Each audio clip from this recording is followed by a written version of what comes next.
அடப்பாவிகளா, வில்லத்தனத்தின் உச்சமாக இருக்கு.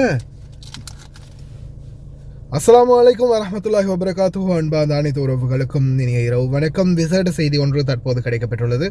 பிராந்திய நீர்நிலைக்குள் மானிய விலையில் டீசலை கடத்தி விற்பனை செய்ததற்காக கடலோர காவல் படை பொதுத்துறை ஒரு கடல்சார் கப்பலை கைப்பற்றியது.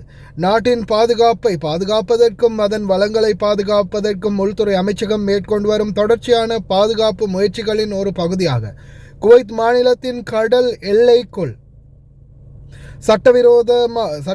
சட்டவிரோத வழிகளில் மானிய விலையில் டீசலை கடத்தி விற்பனை செய்வதில் ஈடுபட்டிருந்த ஒரு கடல்சார் கப்பலை கடலோர காவல்படை பொதுத்துறை கைப்பற்றியது. கடலோர காவல்படை பொதுத்துறையுடன் இணைக்கப்பட்ட ட்ரோன்கள் மூலம் கடல்சார் கப்பலை கண்டறிந்த பிறகு பறிமுதல் நடவடிக்கை வந்தது. அங்கு சிறப்பு களக்குழுக்கள் உடனடியாக தேவையான நடவடிக்கைகளை எடுக்க அறிவுறுத்தப்பட்டன. தேடல் மற்றும் விசாரணை நடைமுறைகளை தொடங்கிய போது கடல்சார் கப்பலின் கேப்டனும் அதன் குழுவினரும் பிராந்திய நீர்நிலைக்குள் உள்ள பல கடல்சார் கப்பல்களுக்கு மானிய விலையில் டீசலை விற்பனை செய்தது தெரிய வந்துள்ளது. இந்த நடவடிக்கையின் விளைவாக சம்பவத்தில் ஈடுபட்ட 18 நபர்கள் கைது செய்யப்பட்டனர். கடல்சார் கப்பல் பறிமுதல் செய்யப்பட்டது. மேலும் விசாரணையில் கடல்சார் கப்பலின் கேப்டன் மற்றும் அதன் குழுவினர் மானிய விலையில் டீசலை விற்று வங்கி பரிமாற்றங்கள் மூலம் நிதி பணம் பெற்றதாக ஒப்புக்கொண்டனர். அதன் பிறகு அவர்கள் மீது தேவையான நடவடிக்கைகள் அனைத்து சட்ட நடவடிக்கைகளையும் எடுக்க தகுதி வாய்ந்த அதிகாரியிடம் பரிந்துரைக்கப்பட்டனர்.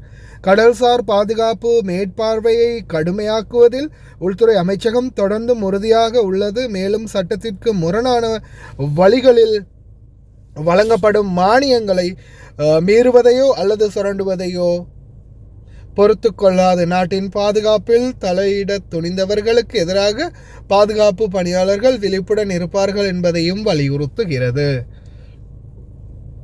வேற லெவல்டா நீங்களா. எப்படி நடுக்கடலில் கப்பலை கொண்டாந்து வச்சு கப்பலில் மானிய விலையில் டீசலை வாங்கி அதை விற்றுருக்கானுங்க. டீசல் விற்கிற நாட்டுக்கே நீங்கள் டீசல் விற்றுருக்கீங்கடா. எப்படியான ஆட்கள் பாருங்கள். இது சம்பந்தமான வீடியோ காட்சியை உள்துறை அமைச்சகம் பிரத்யேக பாதுகாப்பு நடவடிக்கை எடுத்ததையும் வீடியோ மூலம் ஃபுல்லாகவே பப்ளிஷ் பண்ணியிருக்கிறாங்க. வீடியோவை பாருங்கள். நடுக்கடலில் இல்லை, எந்த மூலையில் தப்பு நடந்தாலும் இந்த நாட்டில் உடனே தெரிய வந்துடும். அந்த அளவுக்கு